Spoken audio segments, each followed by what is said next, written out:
Oke, halo semuanya, kembali lagi di channel gue. Oke, mungkin sorry ya, suara gue agak bindeng nih soalnya nggak tahu kenapa minggu ini lagi pilek dan sebagainya, mungkin efek dari saham banking lagi turun ya. Oke, mungkin pada video kali ini gue nggak akan ngebahas saham-sahaman ya. Gue mau ngebahas terkait startup. Dimana itu kalau kalian generasi milenial ya, mungkin umurnya sama kayak gue di lahiran tahun 95 lah atau sampai tahun 2000-an, lu pasti pernah yang ngalamin itu periode startup tuh lagi gencar-gencarnya melakukan ekspansi lah, terus melakukan apa ya, seperti yang hire orang-orang dan lain sebagainya, dan ekonomi tuh lumayan oke nih, percepatan uang di tech itu sangat cepet banget ya dan lain sebagainya. Mungkin lu bakal ngerasa di tahun ini tuh kayak yang sepi banget ya. Gue bilang ini bener-bener sepi banget ya. Dimana after covid ini pertumbuhan startup dan ide-ide gila lainnya yang itu foundernya dan Indonesia itu kurang terlihat ya, atau agak meredup nih. Gue nggak tahu kenapa hal ini bisa terjadi ya. Dan juga di akhir covid ini bisa dibilang buat apa ya, seperti kalian melipat gandakan uang dan sebagainya itu bisa dibilang cukup gampang ya. Dimana untuk zaman sekarang tuh teknologi udah canggih nih. Lu pengen investasi tinggal buka HP beli saham, atau enggak lu pengen beli kripto gampang banget buka HP beli kripto. Dan misalnya lu pengen trading gold dan lain sebagainya sama gampang juga, lu buka HP aja, di situ udah semua udah ada. Lu tinggal tentuin harganya berapa, stop lossnya berapa, dan TP-nya berapa nih. Nah mungkin hal inilah yang mengakibatkan itu bisa dibilang entah Gen Z atau Gen milenial itu merasa, wah ngapain gue capek-capek gitu ya bikin startup dan lain sebagainya gitu. Cuannya nggak ada bos, tipis gitu, nyari investor juga susah. Lebih baik gue beli atau investasi di kripto aja nih, modal 100 juta lu beli, misal kayak kemarin beli koin Aster udah kali 5 gitu ya, udah 100 juta kali 5 itu udah 500 juta ya. Belum lagi kalau misalnya lu masuk di harga pas awal-awal rilis tuh 0,19 itu lu masih bisa make sense beli itu tuh. Itu mungkin sekarang udah kali 10 ya. 100 juta udah 1M gitu. Kadang mungkin hal ini yang apa ya, yang mengakibatkan itu ide-ide liar seperti kalian pengen bikin aplikasi A, aplikasi B dan sebagainya itu agak menurun ya. Dimana kalau dilihat di tahun-tahun dulu itu orang-orang itu sangat gencar banget nih bikin startup dan lain sebagainya. Banyak juga yang bikin startup itu nggak hanya untuk gue harus make money nih bikin startup ini ya, soalnya ya hidup gue ada di sini, gue pengen pitching atau nyari investor segiat mungkin, jadi gue bisa dapat duit investor dan gue bisa menggaji diri gue dari duit investor itu, meskipun aplikasinya itu nggak bagus-bagus banget ya. Mungkin di tahun-tahun itu juga entah kenapa mungkin investornya ya bisa dibilang wah keren nih, atau baru melek teknologi lah intinya seperti itu. Jadi kalau ada terobosan baru itu dia berani mengeluarkan uang untuk hal tersebut.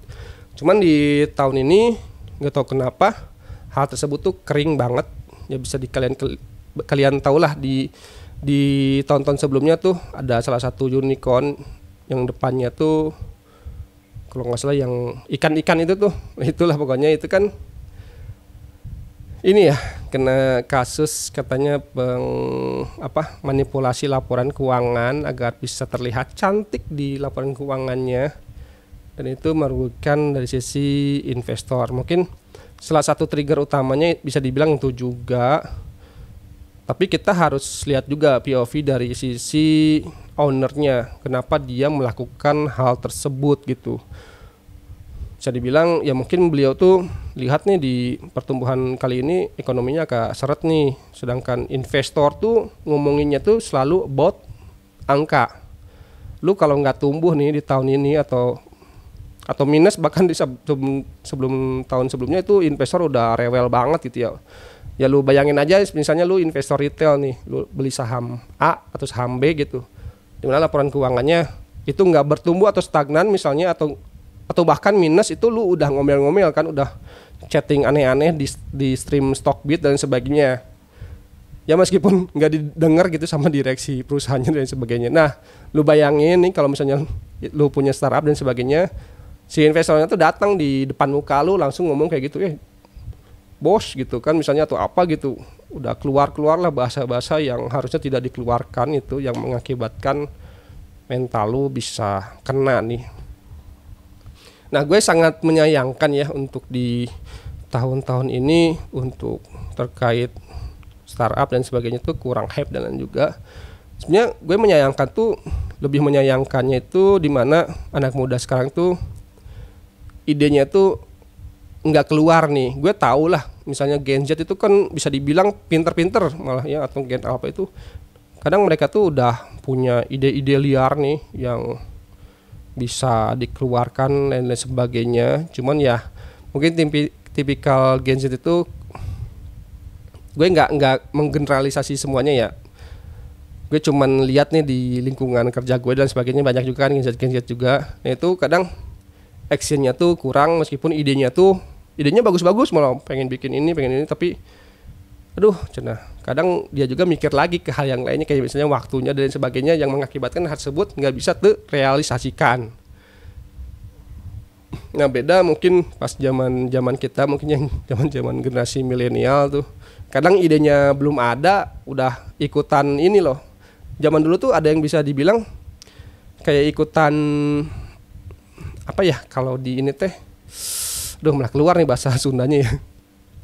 Kalau di Bandung tuh ada yang namanya tuh kayak 1000 startup atau kegiatan apa gitu, yang misalnya lu harus ikutan kayak lomba lagi lah, lu ikut nih lomba startup ini, temanya misalnya tentang green energy atau pertanian atau perikanan dan sebagainya, lu keluarin lah ide-ide lu tentang hal tersebut gitu, misalnya tentang pertanian atau tentang keuangan dan sebagainya. Terus problemnya apa, misalnya lu solusinya apa gitu yang diberikan, meskipun si aplikasinya dan sebagainya itu belum ada gitu, lu hanya sebatas mengutarakan ide. Ya mentok-mentok mungkin sampai mock up ya gitu, misalnya lu udah tampilin mock upnya gini gitu, dan juga solusinya apa, impactnya ke masyarakat apa gitu. Kadang ada juga yang nyari itu nggak hanya make money-nya ya gitu, dimana lu harus tahu nih impactnya, misalnya bikin kayak gini ya, entah itu ekonomi atau masyarakat Indonesia itu bisa lebih melek gitu tentang finansial dan sebagainya. Nah itu mungkin bisa dibilang kayak juga tuh, atau nggak bisa, kalau misalnya gue bikin ini gitu, misalnya revenue-nya bisa berkali-kali lipat gitu, misalnya lu invest 100 juta di tahun ini, lu bisa dapat duit 200 juta di tahun depan gitu ya, entah itu di caranya gimana, misalnya lu mainin apa gitu dan sebagainya, keluarlah angka tersebut. Nah itu merupakan kegiatan yang seru ya, dimana lu bisa saling bertukar pikiran nih antara satu orang ke orang yang lainnya, dan saat proses bertukar pikiran itu entah mungkin muncul hal-hal gila atau ide-ide gila lainnya ya, yang mengakibatkan ya lu harus mengambil strategi ke depannya seperti itu. Gue juga kadang dulu pernah ikutan juga kegiatan itu, namanya apa ya, lupa lagi tuh, pas zaman kayaknya sebelum Covid deh, 2018 atau 2019 awal tuh gue juga ikutan gitu. Nah gue tuh random sebenarnya, nggak tahu nih orang tuh baru kenal di Telegram gitu. Dia tanya gitu, ada yang bisa bikin aplikasi ini nggak? Ya gue jawab, ada bos nih, gue gitu. Gue dulu tuh masih ngekos ya kalau nggak salah. Gue kosan di sini nih. Ya pas tahu nih kebetulan nih acaranya tuh deket kosan gue, jadinya beliau lah yang ngajak gue untuk join ke kegiatan tersebut ya, dimana ide-ide liar tersalurkan si orang tersebut, itu idenya tentang pertanian dan lain sebagainya ya. Nah itu lumayan cukup happy sebenarnya, dimana gue bisa merealisasikan ide-ide yang mungkin dia utarakan dan juga yang gue utarakan juga. Gue kadang suka menyampaikan pendapat juga terkait hal tersebut, misalnya wah ini kalau kayak gini kurang oke nih, harusnya kayak gini. Oke, kata dia, di approve gitu kan, kita bikin gitu dan lain sebagainya. Dan kalau nggak salah tuh kita menang ya di atau juara kedua ketiga gitu ya kurang lebih itu lumayan lumayan ini juga ya, seru juga mengikuti kegiatan-kegiatan gitu ya, meskipun duitnya tuh nggak seberapa ya teman-teman, cuman adanya komunitas atau kegiatan tersebut tuh bisa mengasah pola pikir kita atau ide-ide kita ke depannya nih. Nah, semenjak COVID nih, gue nggak tahu kenapa ya, dan ini juga berefek ke hidup gue ya, itu hidup itu terasa lebih cepat nih dan juga monoton. Atau kenapa gue merasa nih si kegiatan kita itu lebih monoton, meskipun bisa dibilang sama-sama aja gitu, kita kerja ke kantor dan sebagainya ya, bercengkrama dengan orang-orang kantor, terus weekend liburan entah sama lu sama pacar lu misalnya dan teman-teman lu dan sebagainya tuh. Tapi gue ngerasa ada sesuatu hal yang hilang gitu, entah gara-gara pas waktu itu kan di lockdown tuh pas COVID tahun 2029 sampai 2020 atau 2021, gue lupa lagi, di mana itu kan di kantor gue tuh memberlakukan WFH full ya, itu sampai 3 tahun atau 2 tahun gitu, gue lupa ya gitu. Dan itu ya gue diem aja nih di rumah ya, kadang pas awal-awal tuh lagi hektik-hektiknya tuh, itu bener gue diem nih di rumah, gue nggak keluar kemana-mana, itu kurang lebih sebulan atau 2 bulan ya, yang mengakibatkan ya gue harus mencari kegiatan lain ya, entah gue nonton YouTube lah atau dan sebagainya. Dan gue killing the time-nya tuh ya gue nonton YouTube dan gue belajar soal keuangan, dan gue bersyukur ketemu mentor-mentor yang oke nih di YouTube itu. Di antaranya tuh Felicia ya, salah satu ya tahu lah kalian, salah satu owner ternak uang yaitu Raymond Chin, dan juga sama Timothy nih, dimana gue kenal ya, meskipun gue kenalnya tuh sebatas di YouTube dan gue selalu nonton nih kalau dia update ini, entah itu di jam kerja dan sebagainya, gue selalu nonton, dimana gue tetap kerja tapi gue dengerin nih apa yang diomongin gitu. Di ketiga orang ini ya, Felicia, Raymond Chin, Timothy, dan ada juga yang lainnya, cuman nggak selalu gue pantengin, jadi kalau misalnya ada topik-topik menarik doang gue baru lihat. Nah di situ gue banyak atau dapat banyak pelajaran terkait finansial. Benar gue kenal yang namanya reksadana lah, terus saham. Kan Timothy itu dulu ngomonginnya saham nih, si Felicia tuh lebih ke reksadana ya, terus si Raymond Chin lebih ke apa ya, mungkin psikologinya dan lain sebagainya, yang relate juga nih sama yang tadi ya, yang saham ataupun yang reksadana. Nah dari hal tersebut lah gue belajar tuh apa reksadana dan sebagainya. Gue juga investasi tuh bertahap ya, dari reksadana ke saham, udah ke saham langsung dipecah lagi tuh set ke aset-aset beresiko yang lainnya, entah ke kripto dah, terus ke yang lainnya dan sebagainya, seperti itu. Oke, balik lagi mungkin ke tadi ya terkait startup. Nah mungkin yang 3 orang tadi itu juga kan bisa dibilang bikin startup ya, dia bikin yang namanya tuh ternak uang, cuman sekarang tuh udah mulai redup tuh. Bisa dibilang pas after 2022 atau 2023 tuh TU-nya udah redup, entah itu masalah internal dan sebagainya, gue nggak tahu juga ya. Dan itu lumayan ya, bisa dibilang salah satu startup di Indonesia ya agak gugur dan sebagainya ya, salah satunya di ternak uang itu. Dan gue sangat menyayangkan hal tersebut, jadi mana gue dapat insight-insight menarik juga di ternak uang itu ya, seperti itu. Meskipun banyak pro dan kontra, entah masalah jual kelas lah dan sebagainya. Nah gue nggak pernah mempermasalahin gitu. Misalnya lu punya skill, lu pengen sharing skill lu itu berupa kelas, itu gue nggak pernah mempersalahkan, dan itu merupakan hal-hal yang bagus dan oke juga.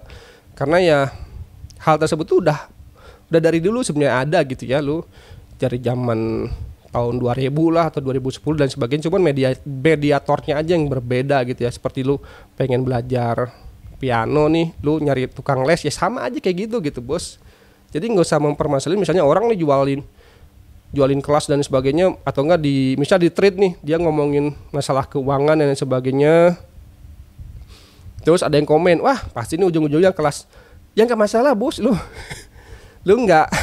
jangan ngejudge orang seperti itu gitu ya. Kalau misalnya lu tertarik untuk membeli kelas itu, it's okay, nggak masalah. Gue juga kadang suka beli itu, entah kelas yang hal-hal yang receh dan lain sebagainya, kadang gue suka beli itu meskipun harganya 100.000 ya, itu ya kalau segelintir orang mungkin mahal dan sebagainya, gue kadang suka menyisihkan duit gitu, entah dari bulanan dan sebagainya, itu seperti 150.000 atau 200.000 tuh buat beli kelas ya, entah itu kelasnya di Udemy atau di kelas-kelas perorangan kayak di, mungkin di sini gue nggak promosi ya, misal di BWA tuh ada di Bandung yang salah satu website buat kelas apa ya, yang tech lah, lebih ke tech ya, kayak software dan lain sebagainya tuh, kayak bahasa pemrograman.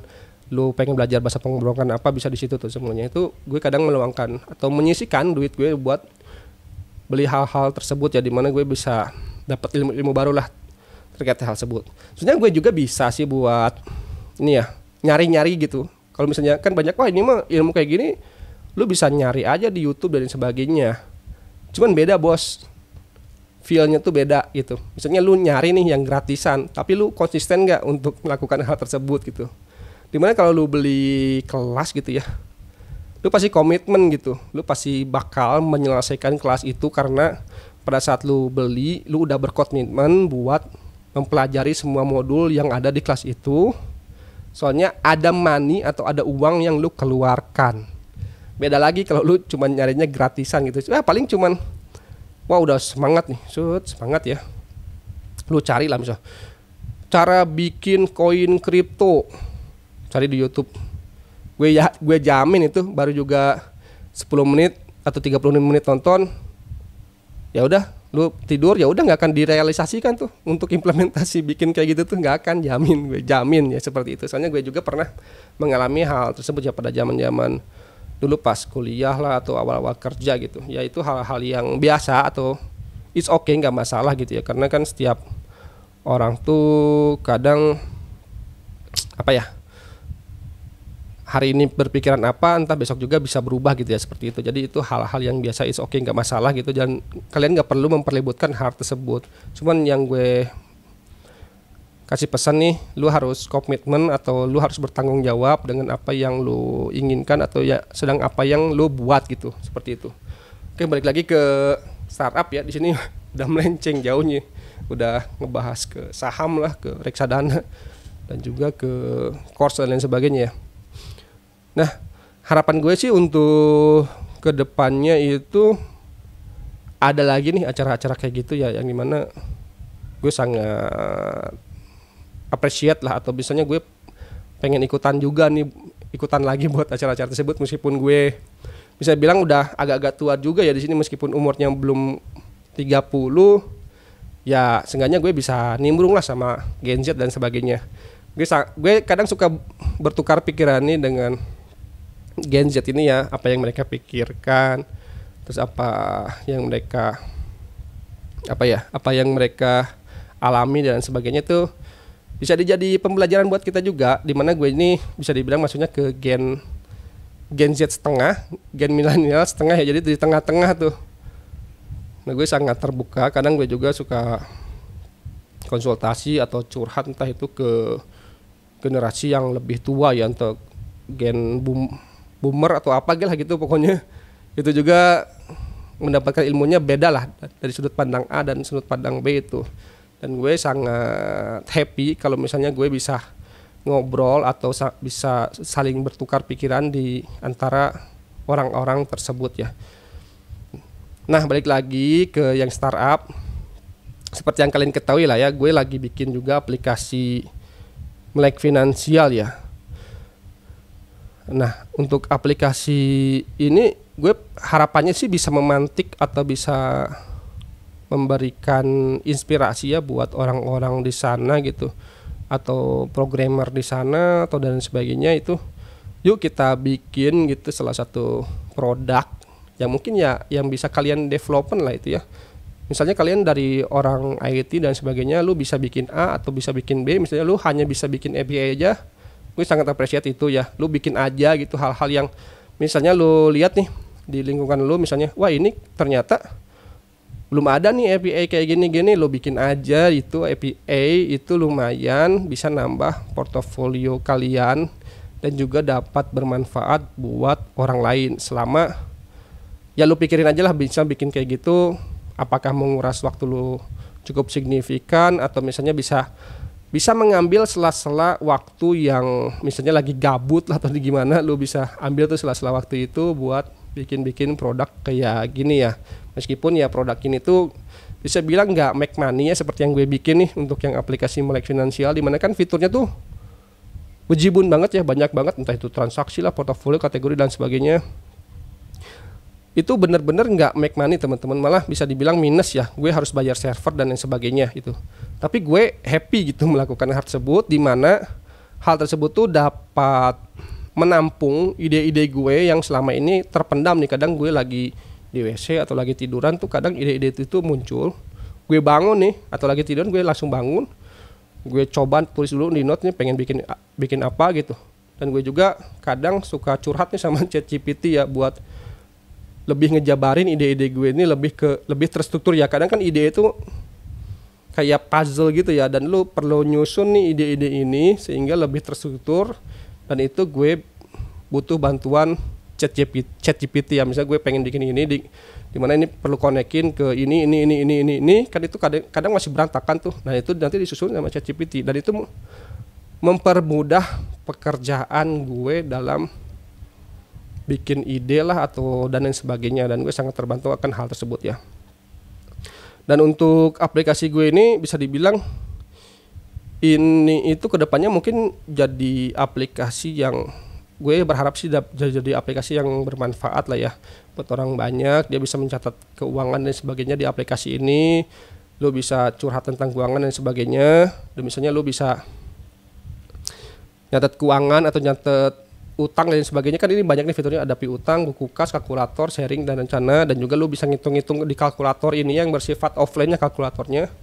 Lu bisa make decision atau sedang merencanakan sesuatu, lu bisa hitung dulu nih di kalkulator ini, dan kemungkinan kalkulatornya akan bakal tetap update ke depannya ya, entah itu ada kalkulator A, B dan sebagainya. Gue ambil dari real cash aja lah gitu, buat seenggaknya gue cek dulu dari real cash di diri gue ya, gue lagi butuh kalkulator ini ribet nih kalau buka di web gitu kan, iklannya banyak, lo tahu sendiri lah kalau di web iklannya banyak banget, dan gue pengen implementasi di aplikasi gue ya, gue pasti translatein atau gue convert ke aplikasi ini seperti itu. Misalnya